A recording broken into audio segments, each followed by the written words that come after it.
All right, welcome to the deep dive where, we kind of take all those sources you send in, could be articles, interviews, those notes you find tucked away somewhere, anything really, and we pull out well, all the cool stuff. Think of it like a shortcut to becoming seriously well informed on a topic, with maybe some unexpected twists along the way. Yeah, exactly. I mean, we've had a blast going through all this material on Bob Camblin. This deep dive is crafted just for you based on what you sent in. It is, it is. Yeah, we've got Bob Camblin quotes and other mysteries. We've got his biography, those great transcripts from the Incomplete Works YouTube channel, some historical background too. Oh yeah. His book, Bob Camblin, Incomplete Works Volume 1, even a really great quote from Earl Staley. It's a real journey into a creative mind, wouldn't you say? Oh, absolutely. A deep dive, Yeah. literally. So our mission here is to sort of understand this artist, Bob Camblin, who has been called, well, everything, iconoclastic, enigmatic, you name it. Yeah. But we're going to try to understand what made him tick, what shaped his art. We're going to look closely at his own words, the views of people who knew him. Yeah, that's the fun part. Yeah. Okay, so let's start at the beginning. Where did this unique vision come from? All right, so Bob Camblin, he was born in Oklahoma back in 1928. And, it's pretty clear art was a huge part of his life, even as a kid. I mean, both his parents were artists. So imagine he's surrounded by all these creative processes from day one. Wow.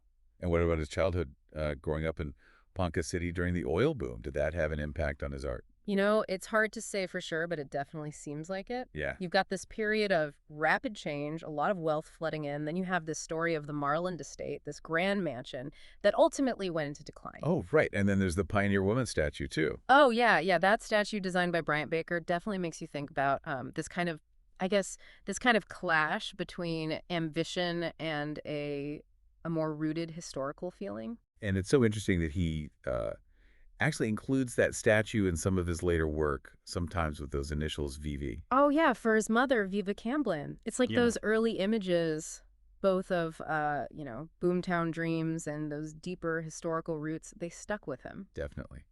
And it seems like he was also really into The Wizard of Oz. Oh, yeah. Huge Wizard of Oz fan. So you can see that early interest in transformation and fantasy themes that definitely show up in his art. Totally, totally. Now, what about this friendship with Forrest Harrisberger? It sounds like it was really important. Oh, yeah, it was. Started in high school, lasted over 66 years. They even served together in the Air Force Reserve during the Korean War, sketched the California coastline together. So you can imagine those shared experiences shaping their view of the world, shaping their artistic sensibilities. Definitely, definitely. And then after the war, they both used the GI Bill to go to the Kansas City Art Institute. That's where things start to get really interesting. Yeah, that's where we see Camblin's kind of his independent spirit really coming out. He's reading all the time, like all the time, skipping classes to finish books, stuff by Emerson, the I Ching, haiku, haiga. Wow, that's quite a range. Yeah, it seemed like he was just driven by these wide-ranging intellectual curiosities. Right. Now, the Fulbright scholarship to Italy, that feels like a real turning point, like his own personal journey to Oz almost. It's true. He goes to Italy and it's like this whole new world opens up to him. He just falls in love with representative art and impressionism. Hmm. And Venice becomes his Emerald City. That's really sticking with the Wizard of Oz imagery. Totally. But it makes sense, right? Yeah. Italy exposes him to this long, rich artistic tradition. He's blown away by the masterpieces in the Uffizi Gallery. Right. But you know what's interesting? What's that? He's also drawn to the Capuchin catacombs in Palermo. And he talks about those remains as providing these abstract, figurative forms, which he calls mummies. So it's this mix of like admiration for the classical, but also this kind of like almost visceral fascination with things that are, well, a little bit offbeat. Yeah, yeah. And that definitely shows up in his work. Right. You've got The Birth of Venus, which isn't just a reference to Botticelli. It also includes the bombing of Houston radio station KPFT. I mean, that's just this wild mix of Renaissance beauty and this very specific, very modern event. It's true. And then there's his Flora painting, Right, right. inspired by Botticelli's Primavera, but it's got all this modern stuff thrown in, hearts, electrons, haiga, even a red exclamation point. It's like he's playing with these different layers of meaning. Yeah, exactly. And those early exhibitions, including one at the Art Institute of Chicago, show that people were starting to notice this distinctive voice. Interesting. Okay, so after all this study and travel, Camblin moves into teaching. Starts off as a map maker for TWA, which Okay. makes sense with his visual background. And then he teaches at Ringling, Illinois, Detroit, Utah. Yeah, but it seems like his time in Salt Lake City was tough.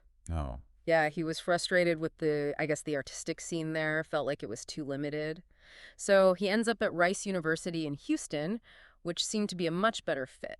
and that Houston period seems pretty crucial. It does. There's that quote about Saint Mambola dying on the way to Houston, which feels very symbolic. Yeah, like he's shedding an old skin almost. Exactly. And he says he wants to, quote, turn off my myth-making machine and focus on a me-first motto for a while. Interesting. Like he's deliberately stepping back from a certain kind of artistic persona, maybe? It seems that way. And then when he gets to Houston, it's like he hits the ground running exhibition after exhibition. Right, so this new environment is clearly energizing for him. Absolutely. And he's got these really specific views about how art should be experienced, especially in galleries and museums. He thinks they often, well, they don't quite understand artists and their work, you know? Yeah, I can see that. He says artists need the whole environment during a show, like no distractions, nothing else to compare it to. Hmm. So the viewer can just have this direct, immersive experience with the art. Yeah, that's the idea. Interesting. He also really emphasizes just faith and good work, Yeah. keeping it simple. Yeah, yeah. Which is, I mean, it's interesting because the art world is anything but simple. It really isn't. No, it's not.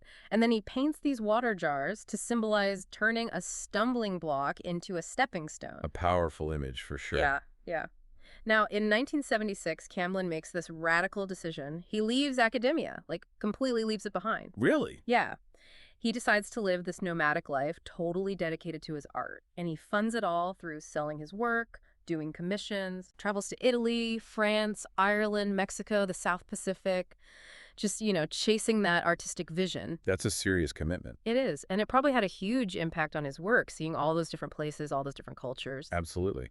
So how would you describe his artistic philosophy, how his work evolved over time? Well, they say that Camblin's art, it was all about going beyond traditional criticism, beyond the whole commercial art world. He wanted to connect directly with the viewer. And his style changed a lot over the years, right? Oh, it did. I mean, in the 1950s, his early work, a lot of it is about social protest with those bold outlines and flat colors. But then he starts mixing social realism with non-objective elements. He's looking at artists like Cremoni taking inspiration from Etruscan figurines. Interesting. So already a blend of the traditional and the more abstract. Yeah. And then in the 60s, you see the influence of Hugo van der Gogh's Goya. He starts experimenting with this technique where he applies paper to the canvas, letting it age and change the surface over time.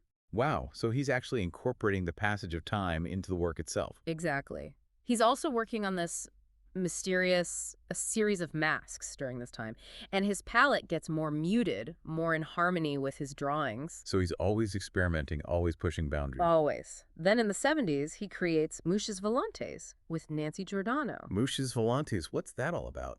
It's a style inspired by Dada and surrealism, uses dots and dashes to create these optical illusions, kind of like Escher or Dali. But the key is that it forces the viewer to participate, to really engage with how they see the image. That's fascinating. Yeah, he's not just presenting an image, he's creating an experience. Right, right. And he's also collaborating with Earl Staley and Joe Tate in Houston around this time. Right, forming groups like B&E Productions and the Holding Firm. They're putting on these collaborative events and exhibitions, things like the Tattoo Show, which really challenged the traditional art world. It seems like he was always trying to break down those barriers between art and life. He was. And it's interesting because he often downplayed his own role, sometimes even signing his work as anonymous or anonymous artists. Yeah, that's pretty unusual in the art world where, everyone's trying to make a name for themselves. It is. It suggests a real humility, a focus on the work itself, not the ego. Definitely. Now, tell me about this scarecrow image that starts popping up in his work in 1967. Yeah, the scarecrow. It seems like it might have been inspired by Günter Grass's novel Dog Years, and at first it represents spring, renewal, those kinds of ideas. But then it evolves into something much more complex. He starts incorporating these strange elements, lobster shells, puppet parts, things like that. It becomes this symbol of myth and metamorphosis. So the scarecrow isn't just a simple image, it's a whole world of meaning. Exactly. And he often adds text to these scarecrow drawings, but it's not like a straightforward explanation. It's more like clues in a mystery. Okay, so he's adding another layer of complexity. Yeah, like he wants you to work for it to really engage with the image. And he draws all sorts of things. Gloves, scarecrows, machines, figures transforming. Oh, yeah, and the way he uses cross-hatching, it's not about light and shadow, it's about suggesting movement and form. Hmm. He's trying to draw the viewer in, to make them a part of the work. He even calls them puzzles with data problems, sometimes with codes and traps. Codes and traps. That's definitely unique. Yeah, he wants to make you think, to make you work for it. And he even says outright that he wants to challenge how we see reality. So he's not just making art, he's making us question everything. Exactly. And he wants to keep some things hidden, like a magician. Right. And then in the 70s, he really starts exploring these themes of the life cycle, metamorphosis, the search for meaning. Yeah, and he's using this really powerful imagery. Puppets, scarecrows, skulls, reliquaries. Hmm. He's drawing on Freud, de Chirico, Kazantzakis, Grass, all these different thinkers. But he doesn't want to tell you what it means. He wants you to bring your own interpretation. Like a Gestalt psychologist. Exactly. And it's not all serious either. He has this quote about how he's playing with both the serious and the funny sides of art. Right. Then in the 1980s, he takes another turn. Yeah, he starts combining drawings and watercolors to create these surfaces that hint at hidden meanings. So there's even more going on beneath the surface now. Right. And he says, you know, the key is to look past the obvious, to appreciate the draftsmanship. It's like a puzzle with multiple layers, some of them only revealing themselves over time. Totally. Okay, now let's talk about his quotes, because those are a goldmine. They really are. Each one is like this little nugget of wisdom, often with a bit of humor thrown in. Absolutely. Like, fortunately, some things remain forever, or another 10 years, perhaps. It's funny, but it also makes you think about how even things that seem permanent, they eventually fade away. Right, right. And what about his observation about the atom and magic, how both philosophy and art can be found within them? Oh, yeah, and his idea about embracing common sense and the perfectly average perspective so you can see the miracles on both sides, the science and the magic. It's like he's saying that wonder can be found everywhere if you just open your eyes to it. And then he just throws out this statement, the sixth sense is without a doubt. Yeah, that's Camblin for you. So direct, so sure of himself. And then you have these beautiful, almost poetic lines like, bright day, and I soar, how cruel that my soul is attached to this earth, and yet... And true love moves to indifference, to protect itself. Hmm. So simple, but so profound. Yeah, he has a way with words. And his thoughts on the purpose of art evolving from art for art's sake to art for life's sake, or art for my sake, or even art for survival's sake, show how much his own understanding of his creative drive was shifting. It makes sense. He's living a very unconventional life at this point. Exactly, and I love that idea of stepping off the train of thought. Yeah. It's like, sometimes you need to get off the tracks to see where you really are. And his simple but powerful distinction, when you think, don't act. When you act, don't think. Yeah, it's a lesson in being present, being focused on what you're doing in the moment. Absolutely. Then there are those little stories he tells within his quotes, like the one about the person who listens to someone talk about changing the world, then pays for their coffee and leaves. It's such a subtle but insightful commentary on how we often don't live up to our ideals. He really had a keen eye for observing human behavior, like his line about preferring to engage with his watercolor palette instead of arguing. Yeah, classic Camblin, always finding the artistic solution. And he even has these little conversations with Mother Nature embedded in his quotes. He does, he does. And his contrasting ways of ending an argument with a pessimist versus an optimist show how well he understood different mindsets. He did. And then his thoughts about searching for his artistic quarry and the distinction between revolution and evolution speak to his belief in a more thoughtful approach to change. And who can forget the simple wisdom of, you never miss the water until the wells run dry. Yeah, even with all his abstract thinking, he never lost sight of the basic truths. And those observations about how nature mirrors human situations, like the trapped fish, are so insightful. It's true. He used those simple analogies to explore some pretty complex ideas. And even his funny thought about reincarnating as a fly makes you consider different perspectives. Absolutely. He clearly believed art was more than just images on a canvas. Right. He talks about participatory art, the connection between belief and reality. Faith, discipline, communication, the whole idea of being in, how they can both help and hinder us. And his definition of love, if you've really experienced it, needing no explanation, just like art, that's powerful. It is. And his ideal of resist and submit in perfect balance. Yeah. He also breaks down this whole figure four trap, which is like this metaphor for getting stuck and then finding a way out. Right, and that warning about the demon of being right. Yeah, don't let it get in the way. Then there's his distinction between believing and knowing. The mystics, he says, they know. Yeah, they know. And he claims that history is only believable when it's creative. Interesting. Yeah. And he talks about how awareness, familiarity, and creativity can soften the blow of shocking events, while cynicism is just destructive creativity. And that idea of losing the magic when you try to understand everything intellectually. Yeah, sometimes it's better to just be in awe. Right. Now, he had some pretty strong opinions about the art world, too. He did. He felt like artists needed to go back to a more naive approach to get away from the influence of art history and critics. He even compares a critic to, and I quote, a legless man who teaches running. Ouch. But, he's got a point. He does, he does. And his idea that the human need to make marks predates weapons, that's really powerful. It speaks to something very primal within us, this urge to create. Absolutely. And then he makes this funny comparison, saying that artists are like adults helping historians find Easter eggs. That's classic Camblin. It is. And his description of facility is the Midas touch. Yeah, and his observation about how emptiness in art just makes critics try to fill it with interpretation. And then that provocative statement, the visual arts have finally become non-visual. It makes you wonder what he would think of the art world today. He'd probably have a lot to say. I'm sure he would. Okay, so we've covered a lot of ground here. What are some of the key takeaways, the things that really stand out to you about Bob Camblin? Well, for me, it's his emphasis on direct experience, on looking beyond the surface of things. He talks about zazen, about approaching art as if your life depended on it. Yeah, that intensity, that commitment. Exactly. And he talks about different types of drawing, action drawing, slow drawing, conceptual drawing, each leading to different discoveries. He was always experimenting, always searching for new ways to see the world. He was. And his love for haiku, for that simple, powerful form of expression. And his idea about finding your mystic switch, learning to truly see, not just look. Right, and embracing failure as part of the process. Yeah, that's important. And his thoughts about how writing evolved from images, how syntax can limit nonlinear thinking. That idea of recreating, not just recreating. Yeah, and his insights about how doing things like drawing, reading music, can quiet the rational mind and let that deeper part of us, the Zen mind, do its work. Right, so we can access those hunches, those flashes of inspiration. And he encourages us to resist just learning in the traditional sense and instead to learn to fail, to relax, to feel, to really think. Really think.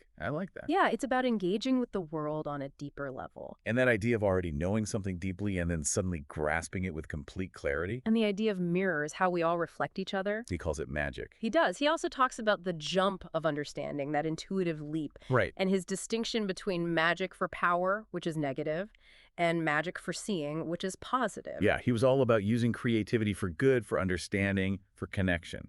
Definitely. And he recognized that even true seeing can be deceptive, that art is just a partial capture of that initial vision. It's fleeting. It is. And he struggled with that, with the idea of creating lasting work in a culture that's obsessed with novelty. And he wasn't happy about how symbols like yin and yang and the mandala had become commercialized. No, he felt like that diluted their power. And he really believed in the power of silence, in not explaining everything. Yeah, sometimes mystery is more powerful than words. Absolutely. And he emphasizes the importance of finding the good in every situation, remembering there are no mistakes, just learning experiences. And his playful twist on the saying, pride goeth before a fall. Yeah, always questioning assumptions. And that analogy of the two parts of a hologram arguing instead of realizing they're connected. It's a reminder that we're all part of something bigger. Right, right. And then there are his thoughts on chaos and order, the hologram. The hologram, yeah, the idea of becoming clearer together. And his idea of approaching real time. And all those different ways of thinking about the universe. He really challenges us to think outside the box. He does. And his observation about the hawk and its natural freedom compared to humanity's path of least resistance. So simple, but so profound. And then he talks about the way back, through silence, melting rocks, infinite space, eternal time. Wow. Yeah.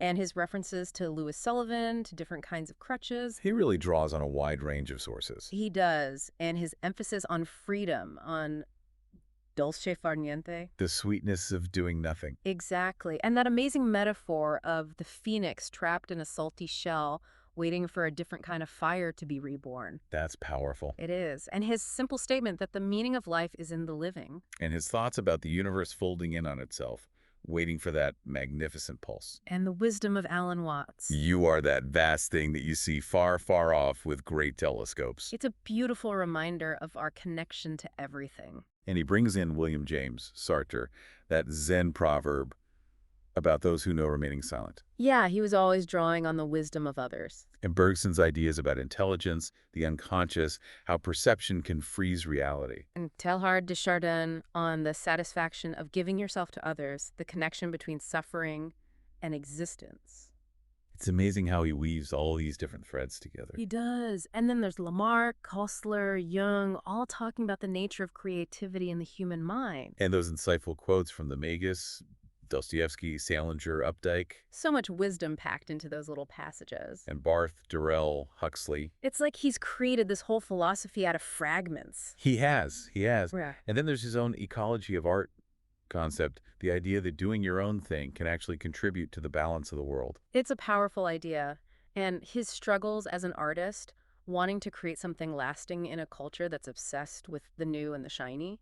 Yeah, that tension between quality and novelty. And then that funny story about his time at Rice, assuming authority, then capitulating, then finally finding his way as a teacher. And those two scarecrows in the field, teaching him about finding contentment in just being. That's a great image to end on. It is. So after this deep dive into Bob Camblin's world, what can we say about his legacy? Well, it's complicated. I mean, he's got thousands of artworks out there. They're highly sought after, but he's still this enigmatic figure. Yeah, and his book, Zen and the Art of Enlightenment, offers some glimpses into his journey. But there's still so much we don't know. Right, and then there are those personal accounts from people who knew him, Pete Gershon, George O. Jackson Jr., Earl Staley, Penny Serling, Carolyn Farb. They all talk about how influential he was as an artist, as a teacher, as a person. And Earl Staley's memories of Camblin's final years are especially poignant. They are. And the fact that people are still trying to organize a posthumous exhibition shows that his work continues to resonate.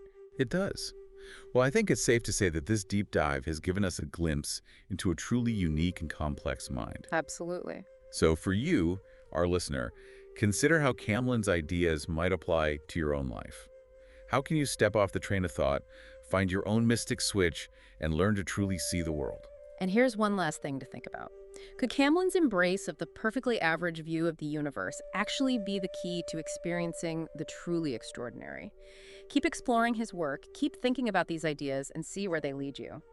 Thanks for joining us on this deep dive. Yeah, thanks for listening.